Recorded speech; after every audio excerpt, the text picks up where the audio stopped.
Hi, this is Unsuitable with Mary B. Safrit, the podcast where I interview single Christians about their lives and faith. Hey there. Today, you'll hear from Amber Churn. Amber is from Atlanta. She's a Yankees fan, a doula and a pregnancy options counselor, a women's empowerment advocate, and, according to her, the future wife of Trevor Noah. Amber shares her story of moving to New York to work in pregnancy care. And we talk about how to have conversations about sensitive topics with people of an opposing viewpoint. Just a heads up, Amber works in pregnancy care, so there will be some mention of abortion. If you're listening to this and you are post-abortive, please take care and reach out to a trusted counselor or hotline if you need to talk. All right, let's dive in. Hi, Amber. Hi. Welcome Thank to you. my apartment. So funny. I feel like this is the first time we're meeting in person. Mm-hmm. Fun fact for the listeners. And here you are in my home. And I feel like I know you already because I've read your story, but also like I just feel like you're really easy to talk to. So I'm really excited for this conversation. Thank you. I was going to dress up. By dressing up, meaning I was going to put on sweatpants. It's like, look. We're both queens. This is Friday night, Upper East Side. It is a Friday night. Yeah. We are here recording. We're not like going out. Yeah, I definitely did not dress up. And everyone who can't see me, which is everyone besides Amber, I'm wearing leggings and a sweatshirt. So you should in your 30s on a Friday night.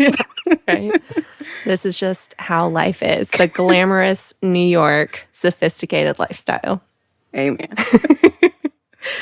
So we don't know each other. We connected through Sean, who was on this podcast last season. We had a really amazing conversation. Shout out to Sean. Shout out to Sean. He's so great. So he and I talked about growing up in the South in his episode. And you also grew up in the South in Atlanta. ATL, yes. Hot Atlanta, yes. As it were. What is one thing that you miss about living in Atlanta? I've been thinking about this question all week. And though I miss family, the culture, I really miss Atlanta's customer service at Chick-fil-A. Because the headquarters are there. Well, it's just like the Chick-fil-A up here is still great. Yeah. But I miss the customer service. Okay. I miss like just that hometown feel. Yeah. Even in restaurants. Mm-hmm. I miss things like wide tables and, a little more space. I get it. But I love New York City. Yeah. I miss, just Sunday afternoon for football. That's definitely a fall thing. Yeah. I miss my family. You miss Atlanta, but you also like the New York version of you. Yeah. When you go home, you have to translate. Oh my gosh. There's always those growing pains, right? When you go back to where you're from and you're like, oh, right. This is like, I got to like take it down like 12 notches. Yeah. At least because it's just so much slower paced. Yeah. Everything. And I noticed because in New York, you start the conversation with how much it's going to cost. Because your whole paycheck just went to rent. So everything else is like everything is up like in the air. Very carefully accounted for. So when I go home, I got to remember you have to hear people out first before you ask for the price. So it's like. Right. Because in the South, you do not talk about money. You don't. At I'm all. like up here. Ever. It's like, my rent's $1,600. I'm like, are you going to give me your social security number? Right. It's amazing to me. Like so many people, and this is just something I've had to kind of get used to, but like so many people will just ask me straight up, like, how much money I make. And I'm like, who are you? We just met.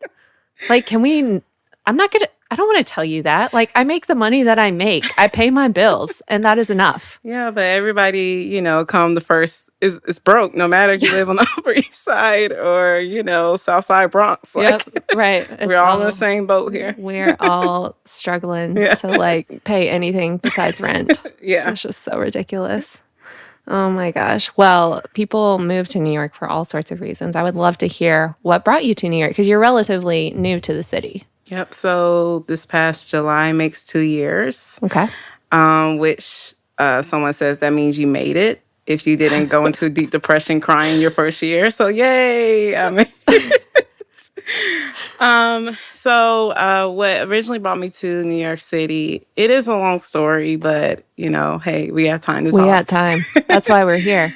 So I started with my friend Laura. So Laura and I grew up in youth group. I met her in Atlanta. She was originally from the Bronx. And she was just strong, Dominican, beautiful woman. And it was so funny because in the South, even though people have strong personalities, it's not like a New York strong personality. Right. It's a totally different And beast. so she was so self-aware about everything. So long story short, me and her, we bonded in the group. And about 4 years back, my first trip in New York City, she reached out to me. She was living in PA at the time, and she knew I was coming up. And she was like, hey, you want to hook up? And I'll take you around New York City.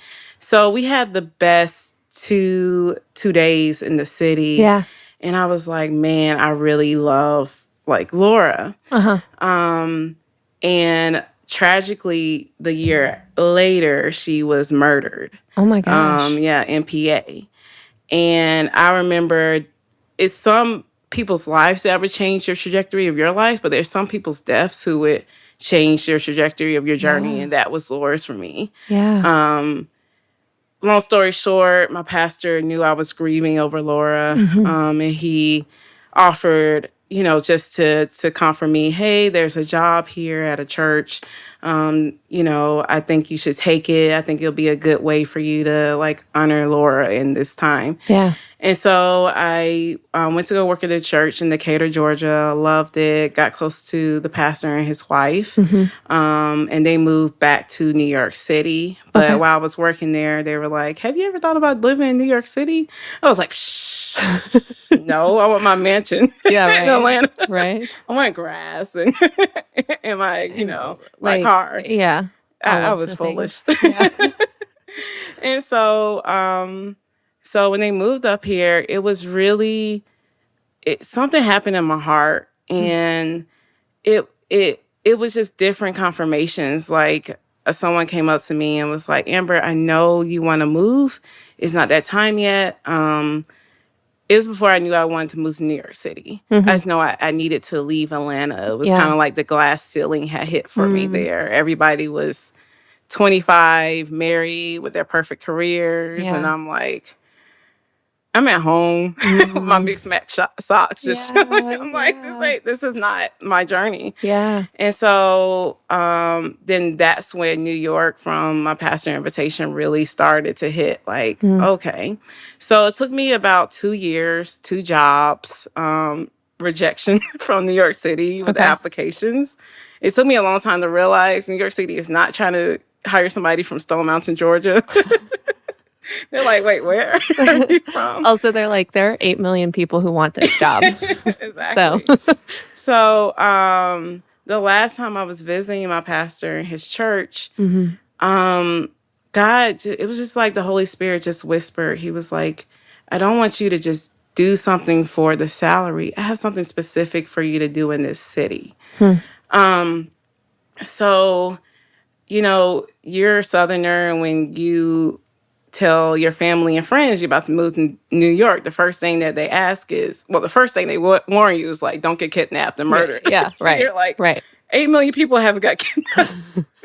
Anyway, but the first thing they ask you is where you gonna live? Where you gonna work? Who you gonna know? You sure about this? People would tell you that, you sure? You sure? Or I could never do that. Yeah. And you're like, well, you're not supposed to. Yeah, right, right. That's fine. You're here, and I'm gonna go there, and it's great for each of us. And so, like a true millennial, I was just Googling everything, and the Lord was like, listen to the passion in your heart. And I realized all throughout my history of being in ministry and career, I always loved to work with mothers and children. And so I literally Googled jobs in New York City with mothers and children, and a pro-life internship was the first thing that pops up. Now, I didn't know a lot about pro-life.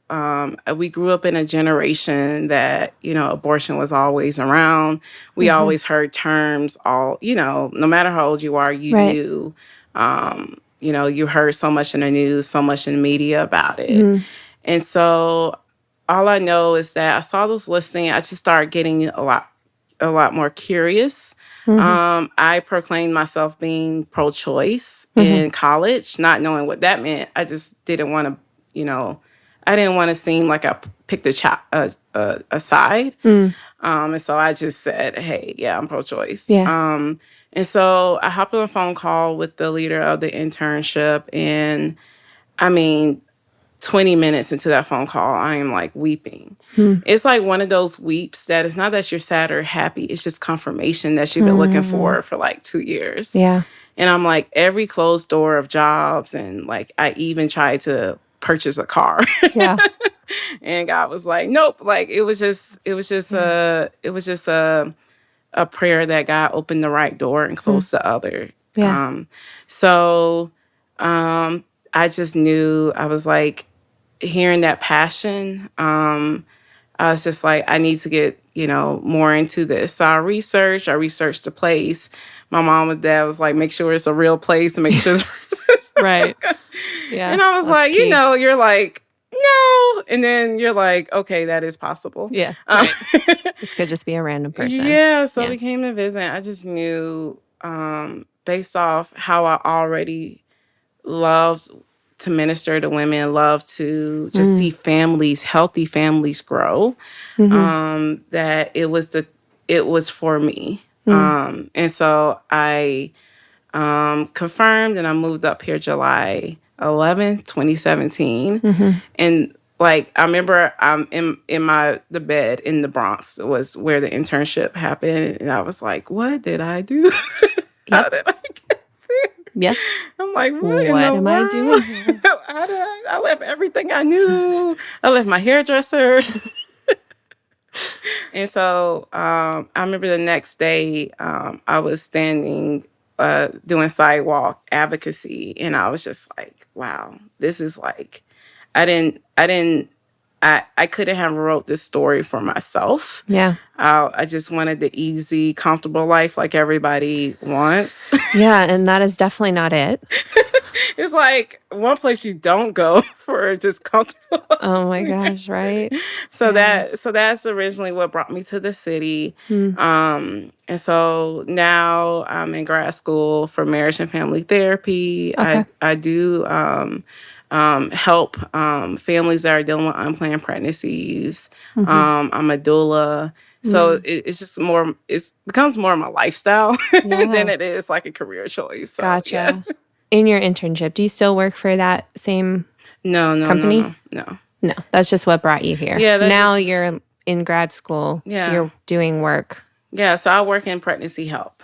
Okay. So, yeah. So pregnancy resource. So pregnancy resource is when moms, dads, both single moms, dads, reach out and say, hey, I'm not sure what to do. What is the information you can give me on all your options, on all of my options?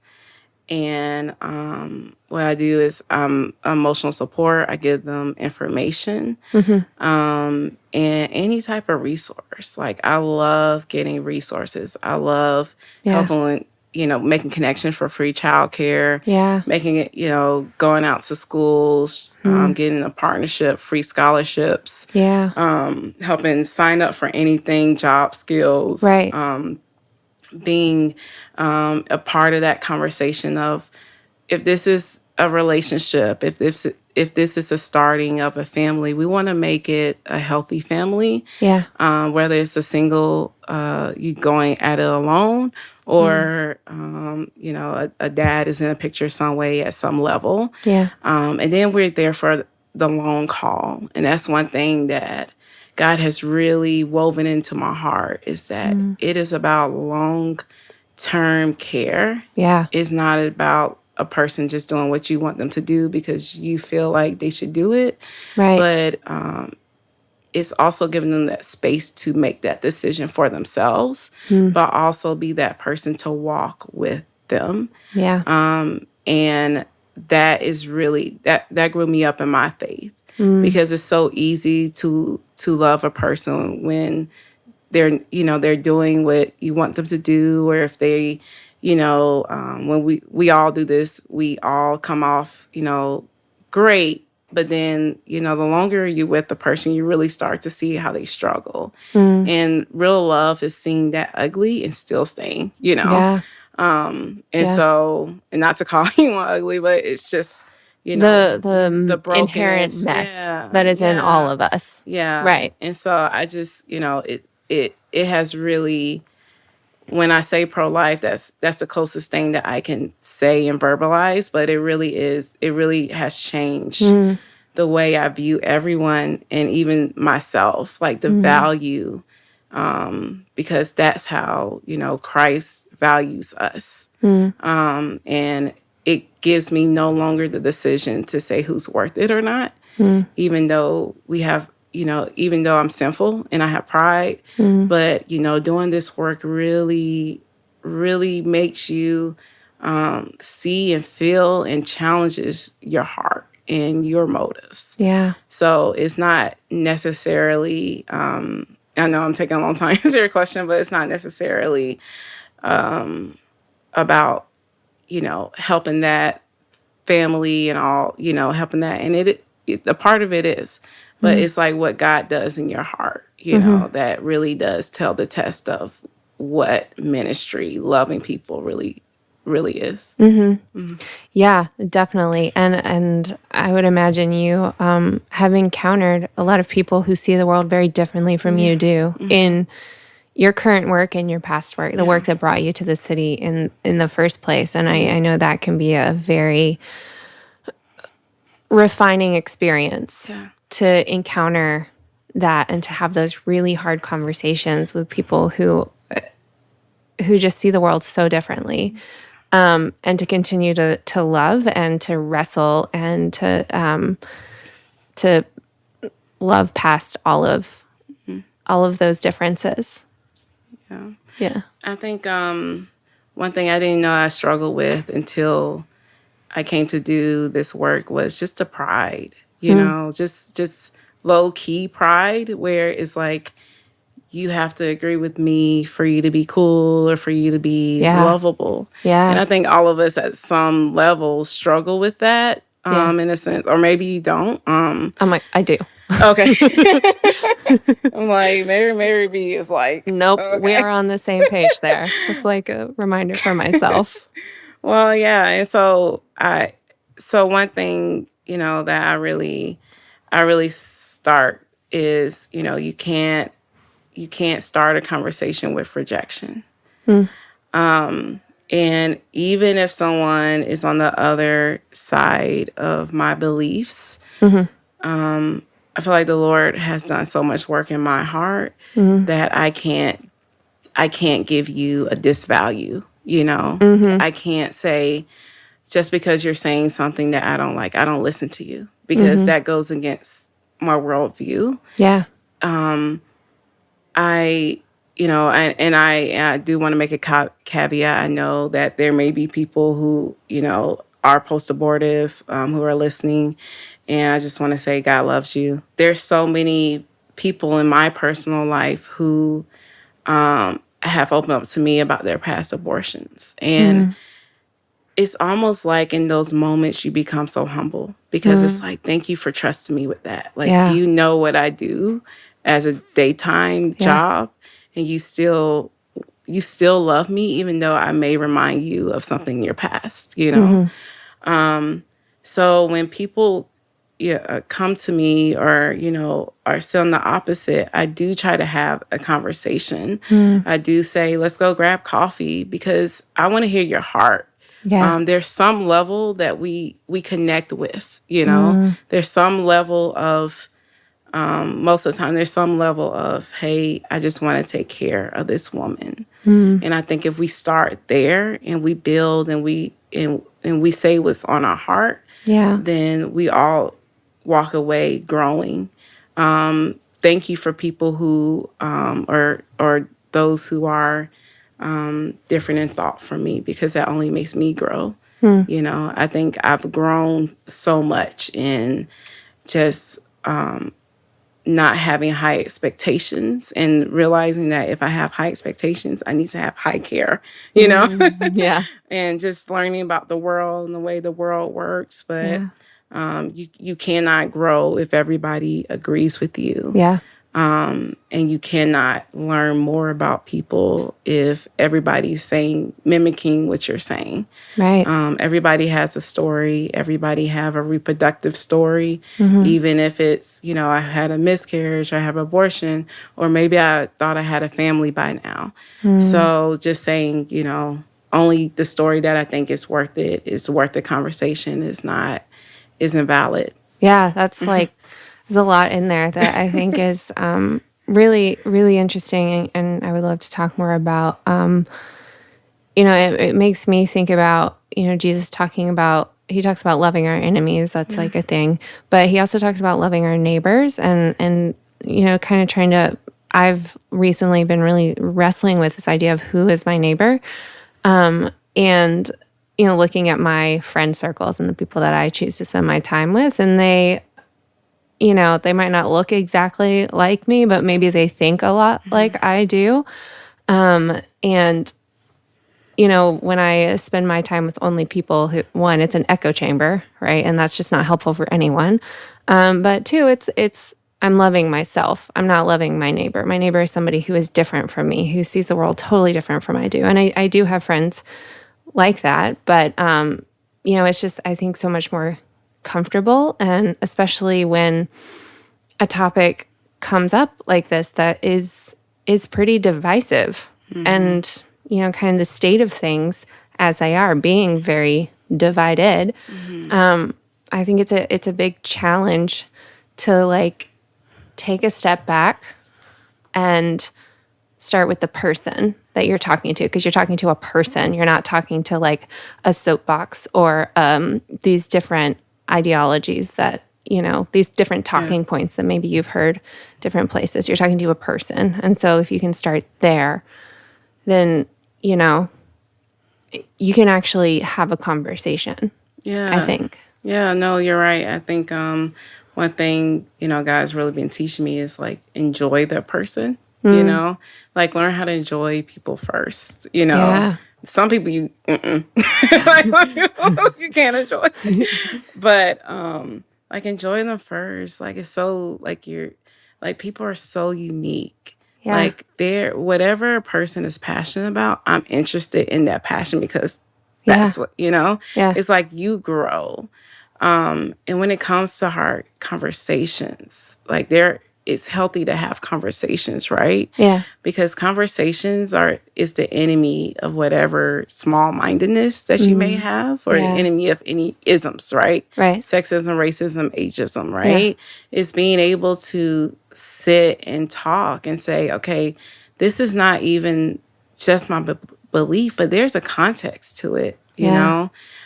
Every day I get to talk to men and women that I'm not just looking at, you know, where they are today, but I get to learn about their context. Yeah. And that's what I love, and that's how I grow. And it changes me. And it makes me see, you know, we all are like jumbos of stories and of experiences and of dreams. And if we can't communicate that to each other of who we are, then we're going to stay in our boxes and no one's going to actually be loved, you know, beyond ourselves. So I think it's really true. I think when it comes to this topic, you know, it's so much terms that, like I said, we grew up with. And this has been something that's been going on, you know, beyond our years. And so, you know, even coming to a conversation is mountain moving, you know?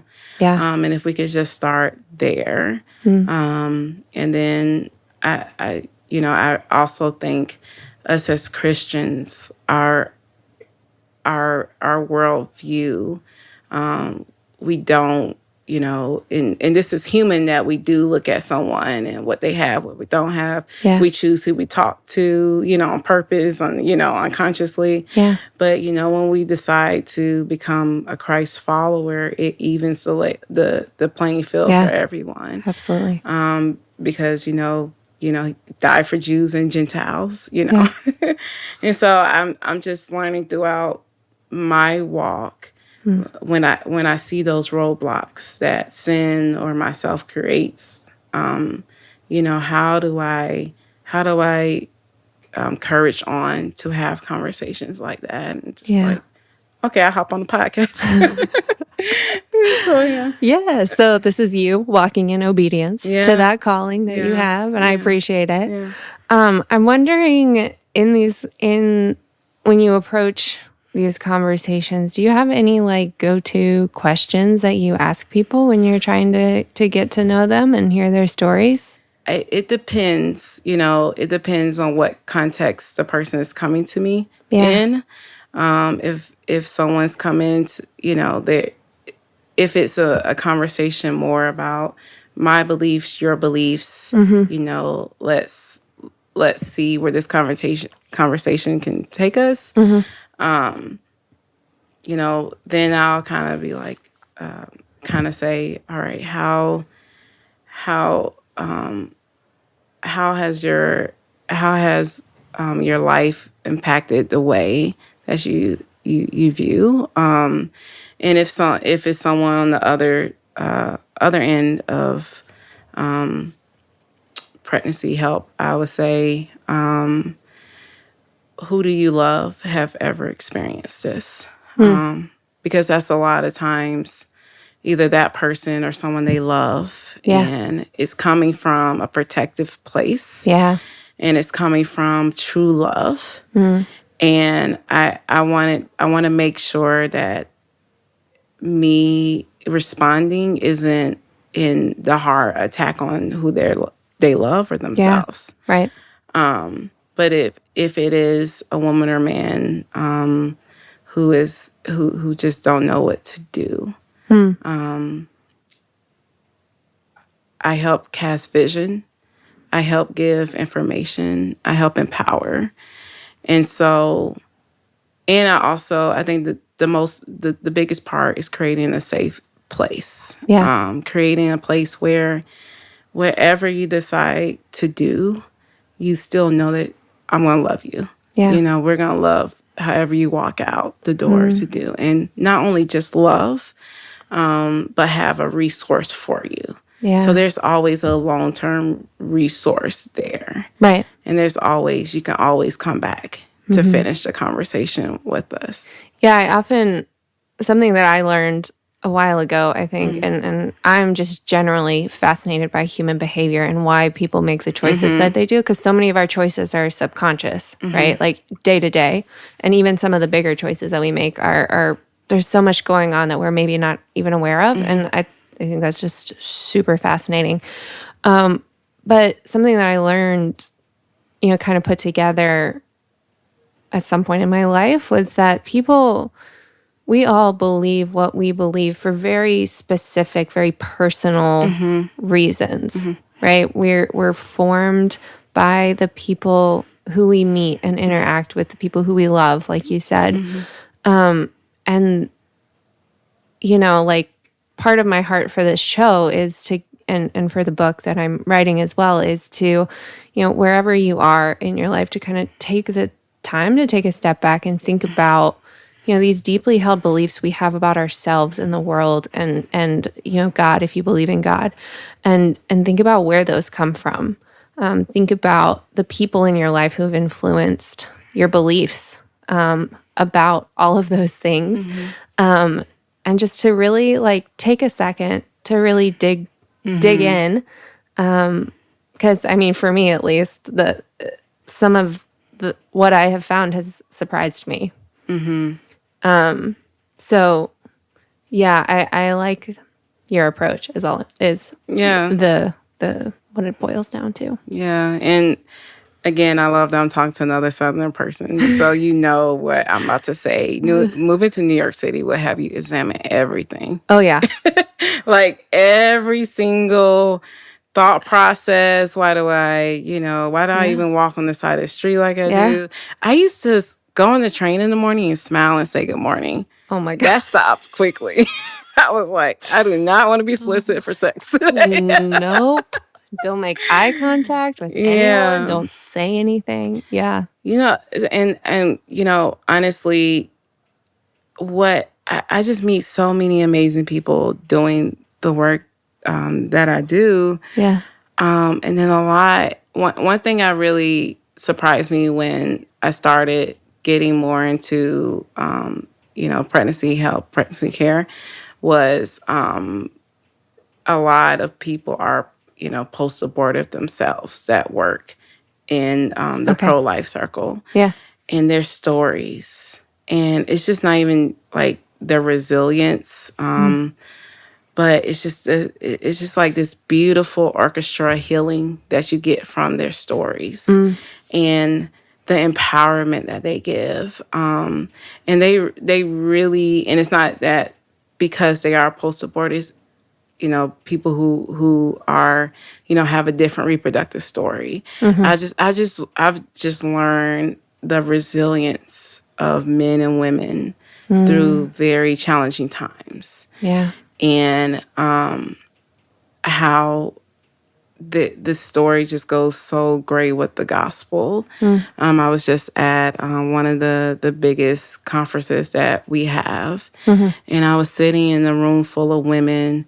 They're all older women, and I was just in awe, just hearing their stories, hearing their passions, their hearts.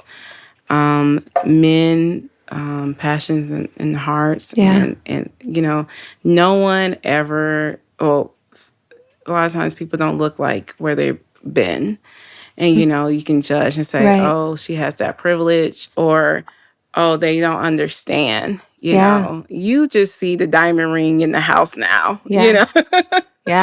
And you hear their stories and the courage that they give you, and you're like, wow.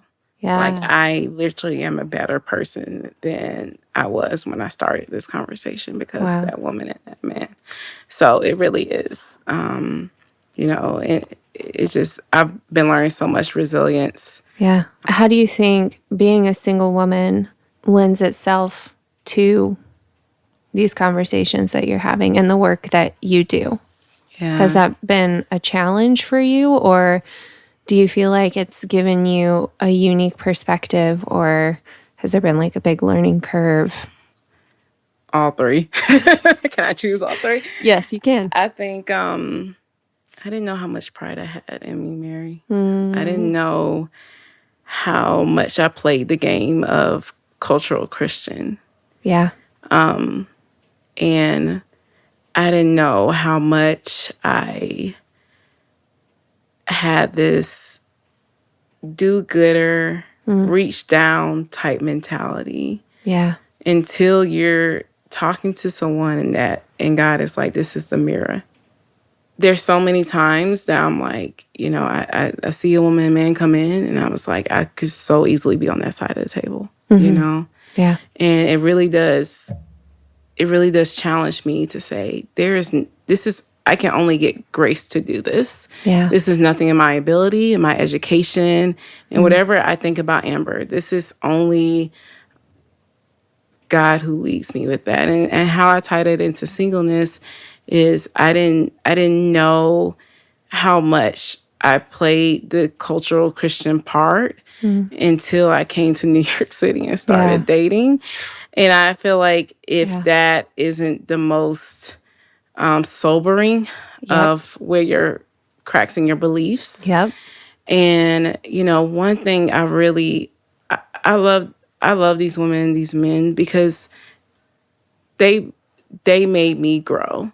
Because I'm like, I cannot, I cannot, try to minister in this way. And my life is like this, like integrity came in a lot of the times. And so I think as a single person, you do see you do see like it's when you're dating in New York City, you do see just how things can get so fast and so messy so quick. Yeah. And it's not, it's not like I'm bigger or I did it right and that's why I'm counseling you type thing. But it's it's the story that God chose for me. So I can empower you. In this work, like I said, it's not a job. It's just it's a lifestyle. It changes your view on everything. Yeah. And it's like, what do I believe about family? What do I believe about sex? Like, what do I believe about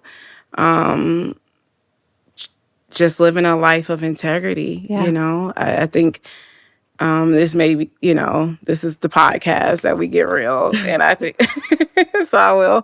I think, again, coming from the South in the Bible Belt, like there's a type, like he went to church. He's like the minister pastor. Everybody love him. Yeah. And I think when I moved up to New York City, is like, wow, like first of all these men are like engineers and like finance and like doctors and lawyers and everyone's amazing at what they do. And I realized once I got out of that environment of the Bible Belt, I had some cracks in my foundation of, what am I really supposed to be looking for?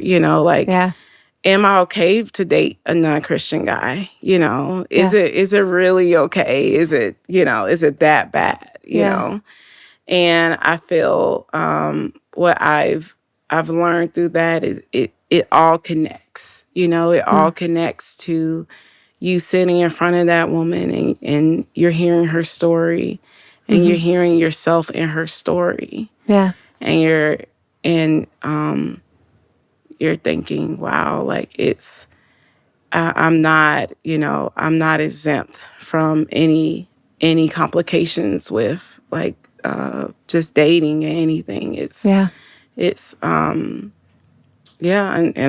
mean, most of us is trying to figure ourselves out. Right. But I feel like this work has really just made me say, look, Amber,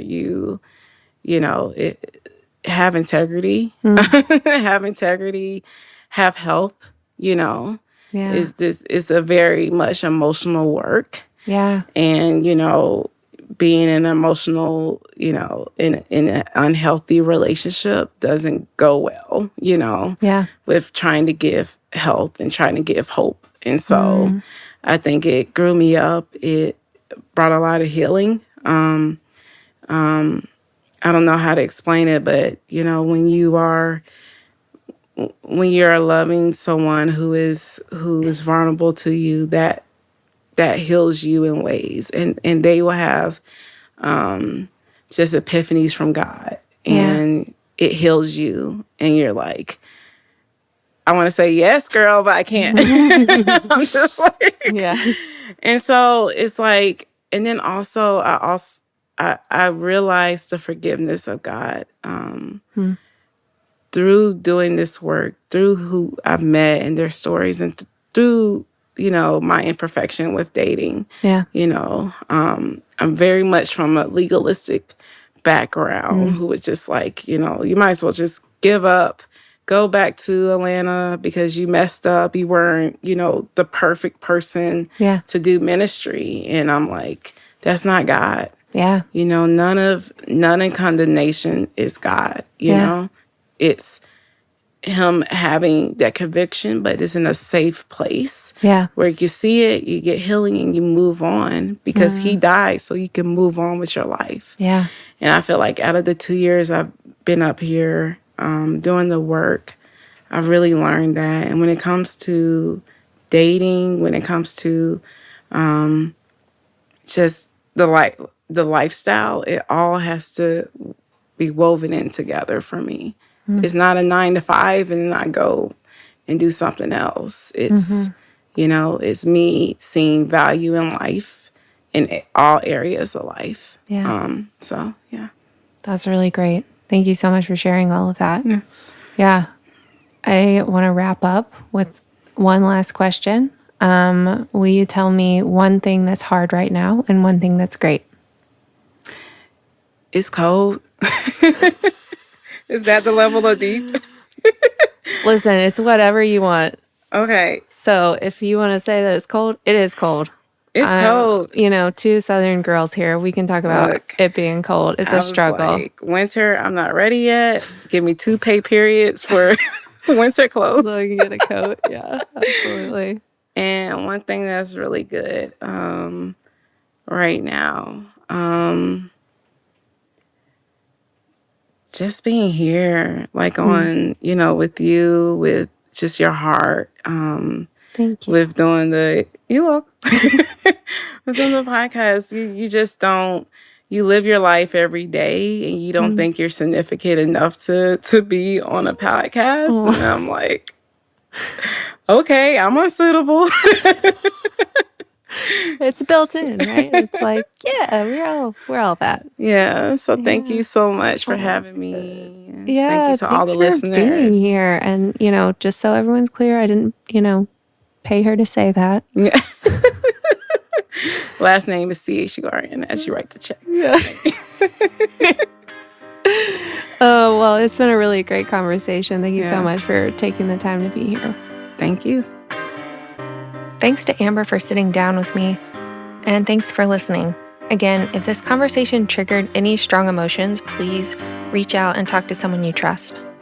Thoughts, comments, and questions, feel free to follow me on Instagram at maryb.safrit or head over to my website, marybsafrit.com, and drop me a line. Theme music is by Chad Rollinson, and sound editing by Andrew Kim. Unsuitable with Mary B. Safrit is copyright 2019, Mary B. Safrit, LLC, all rights reserved.